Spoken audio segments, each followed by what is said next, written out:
Bonjour à tous et bienvenue sur la tribune de Coruscant pour cette nouvelle vidéo de X-Wing News Report dans laquelle on va voir les pilotes impériaux qui seront présents dans le pack Pilote hors pair numéro 2. Précédemment, j'ai sorti une vidéo sur les pilotes rebelles de ce pack et je vous invite à aller la découvrir si ce n'est pas déjà fait. Dans cet article, on va découvrir les 5 nouveaux pilotes impériaux. Alors, on commence avec deux nouveaux pilotes de chasseurs taille avec Magna Tolvan et Yrica Quell.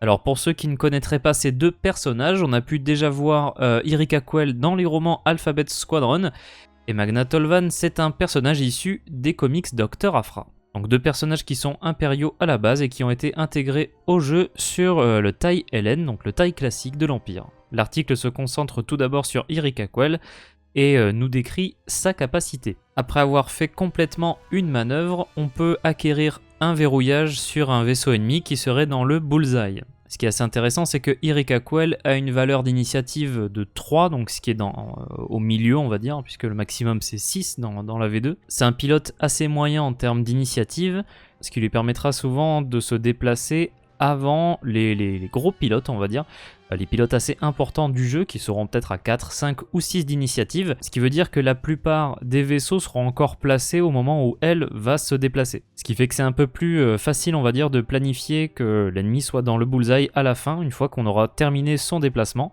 Donc ça peut être intéressant, surtout qu'il ne s'agit pas d'une action de verrouillage, mais on reçoit un verrouillage. Ce qui ne nous empêche pas du tout de faire une action plus tard, quand c'est le bon moment pour ça. D'ailleurs, l'article met l'accent sur les actions de scénario. C'est une des nouvelles choses qui ont été bien mises en avant par AMG dans les dernières versions du jeu. Donc voilà, on peut faire toutes sortes d'actions, il n'y a pas de problème. Et on peut gagner un lock en plus si jamais on s'est bien positionné face à un ennemi. On nous décrit ensuite Magna Tolvan, qui est assez intéressante.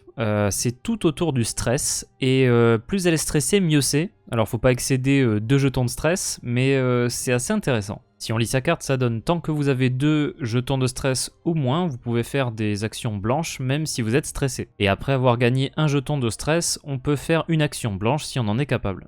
Donc l'exemple qu'il nous donne, c'est après avoir fait un choreograph turn, donc un demi-tour, ou être passé à travers un nuage de débris, on peut choper des doubles actions. Une qu'on peut faire grâce au jeton de stress qu'on a reçu, et une autre durant l'étape faire les actions. Elle peut faire des actions même si elle est stressée, ce qui fait qu'elle n'est pas forcément obligée de faire des manœuvres bleues pour se déstresser, ce qui peut être assez intéressant et qui la rend bien plus maniable et bien plus intéressante que des TIE Fighters classiques, puisque là on nous cite par exemple que lorsqu'ils sont stressés, les TIE Fighters sont bloqués, on va dire. Ils peuvent faire que certaines manœuvres, les manœuvres bleues qui leur sont données, c'est les virages légers et les tout droits, donc 2 et 3. D'autant que c'est quand même bien de pouvoir faire des actions, donc c'est très intéressant de se déstresser, mais elle s'en fout. Du coup, c'est tout à fait possible qu'elle se repositionne en faisant un virage inséré à 90 degrés, donc ça peut être très intéressant comme capacité. Surtout que, comme nous le dit l'article, elle pourrait en soi être stressée, faire un virage 1 à 90 degrés et faire un tonneau, puisqu'elle sera capable de faire une action même avec un stress. C'est quand même assez cool et assez intéressant. On découvre ici la seconde sœur, donc personnage issu de Fallen Order, qui intègre le jeu à bord d'un TIE Interceptor, comme on peut le voir dans le jeu vidéo, qui a 2 points de force, puisqu'elle est sensible à la force, bien évidemment, en tant qu'inquisitrice. Elle a une capacité assez intéressante, qui fait que lorsqu'elle attaque, si son attaque touche, elle peut dépenser ses 2 jetons de force pour transformer tous ses résultats dégâts en résultats critiques. Alors le petit truc, c'est que quand même ça dépense 2 points, c'est les 2 seuls points qu'elle a, donc quand elle utilise sa capacité, c'est forcément pour dépenser l'entièreté de ses points de force, donc elle pourra pas s'en servir plus tard, ce sera uniquement pour l'attaque, mais au moins elle va frapper très fort. Et évidemment, vu que ce sont des critiques, il va falloir utiliser cette capacité, bien évidemment, sur des cibles qui n'ont plus de bouclier, parce que sinon, critique ou dégâts normal, ça sert à rien, c'est la même chose. Franchement, si elle a fait une concentration, qu'elle a utilisé Auto Thrusters pour se placer à portée 1, ce qui la fera tirer à 4 dés rouges, là potentiellement se retrouver avec tous les dégâts qui se transforment en critiques, c'est ultra intéressant. Ça peut faire très très mal d'asséner plusieurs critiques, avec potentiellement un coup au but qui fera double dégâts. Franchement, ça peut être très très puissant, alors faut vraiment que ça passe, mais ça peut être très cool. Ils nous disent en tout cas qu'elle marcherait bien avec Vader, Soontirfel et d'autres as assez puissants de cette faction, et c'est vrai que ça pourrait être assez intéressant de l'avoir fonctionné avec cela. Alors grand retour, Juno Eclipse, qui est un personnage issu du jeu vidéo Le Pouvoir de la Force, et qui était précédemment présente dans l'ancienne version du jeu, toujours sur le TIE Advanced, Voilà Juno Eclipse si vous la connaissez pas, donc de Force Unleashed, le pouvoir de la force. Et en effet, elle vient bien de Corulag, comme c'est rappelé sur sa carte, Corex's Finest. Elle avait quand même une valeur de pilotage de 8 dans l'ancienne version du jeu. Là, elle est à 5, ce qui est vraiment très bon. Et sa capacité est quand même assez cool. Après avoir fait une action, vous pouvez faire une action d'accélération rouge. Donc elle peut faire toutes les actions qu'elle veut. Concentration, verrouillage ou tonneau, puis derrière faire une accélération. C'est quand même assez cool. En prévoyant un peu, c'est quand même assez cool, puisque si elle a verrouillé son ennemi au tour précédent, elle fait un focus, donc une concentration, qu'elle lie avec son accélération rouge pour se placer à portée 1.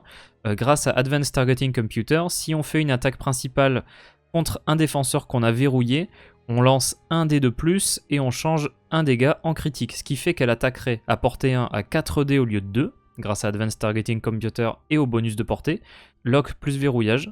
Autant dire que l'autre en face il est fumé. Donc ça peut être très cool, très intéressant, d'autant que l'article nous dit que ça peut être un très bon moyen de placer Outmaneuver, qui est une carte assez intéressante, et alors c'est celle-ci, manœuvre improbable en français, qui nous dit tant que vous effectuez une attaque avec l'arc avant, si vous n'êtes pas dans l'arc de tir du défenseur, ce défenseur lance un dé de défense en moins. Donc là, imaginez, portée 1, 4 dés, lock, concentration, un dégât en critique, et un dé de défense en moins grâce à manœuvre improbable. Ouais, non, là, ça, ça pourrait faire très très mal. Et enfin, le dernier, d'ailleurs j'en profite pour dire vraiment à quel point toutes les illustrations sont sublimes, là franchement sur toutes les nouvelles qu'on a, elle est vraiment magnifique, celle-ci en plus on reconnaît bien Braca, avec les épaves de Cruiser Venator, c'est vraiment magnifique.